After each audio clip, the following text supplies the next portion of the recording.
Today I'm making an olive, tomato, and kale frittata that just happens to be vegan.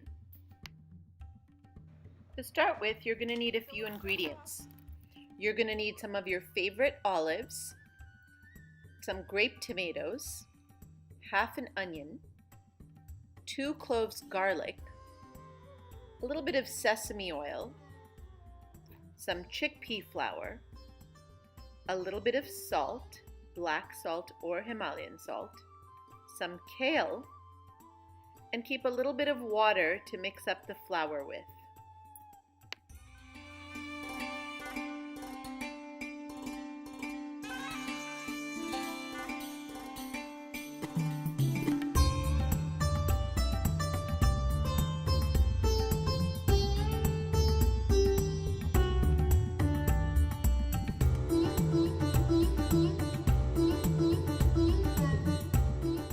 After you've peeled the onions and the garlic, you're going to go ahead and put a little bit of the oil in your pan and turn it on to low to medium heat.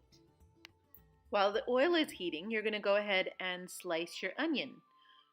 Half it, split it long ways, and then go ahead and slice it into thin pieces.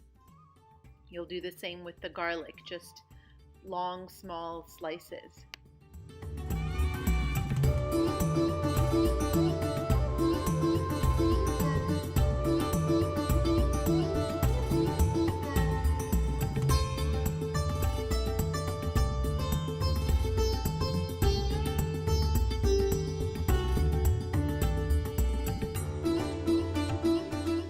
When you've sliced your onions and garlic, go ahead and add it to the pan.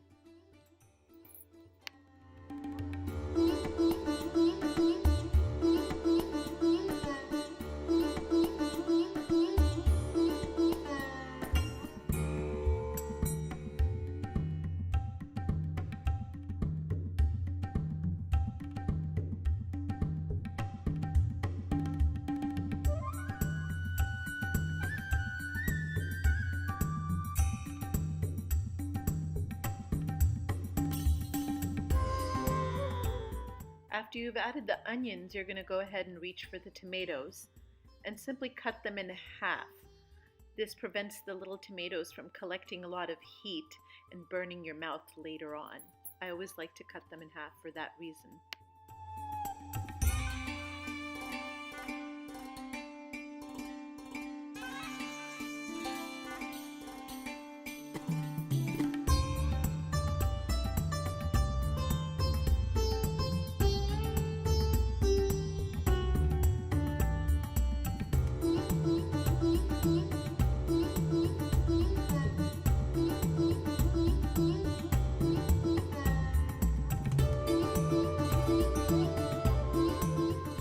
Go ahead and add the tomatoes to the pan as well.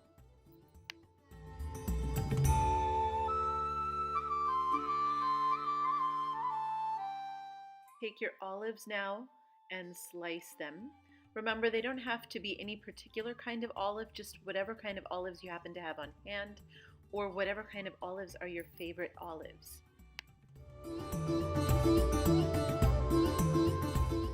After you're done with the olives, throw them into the pan and go ahead and grab a handful of kale. I tend to use baby kale because it doesn't have the stems to mess with, and if you chop it even finer, you don't get that stringiness in your mouth.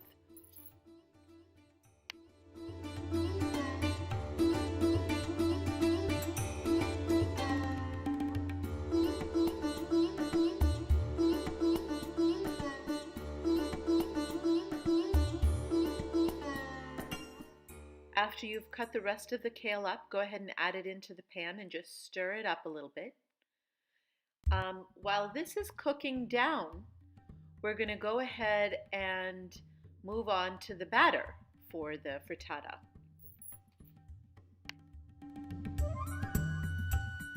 The batter for the frittata is really easy. You're going to take a half a cup of chickpea flour, a little bit of water, and a little bit of salt and just stir it up. I use a half a cup of the chickpea flour and a pinch of salt. I use Himalayan salt. You're welcome to use a little bit of black salt if you like that slightly eggy flavor. Anything is fine, whatever tastes good. If you like a little bit of cayenne or black pepper, that's good too. Go ahead and stir it up and just pour it over your vegetables, just trying to get a little bit of batter into all the nooks and crannies.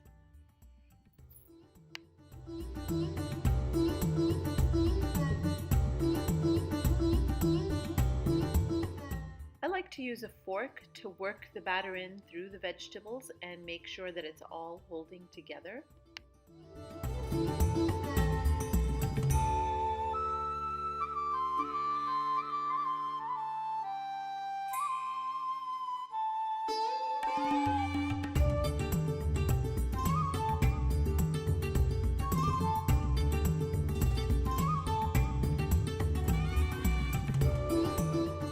I'm going to cover the pan so that everything cooks through nicely, and in about 7 to 8 minutes, voila, you've got yourself a delicious meal.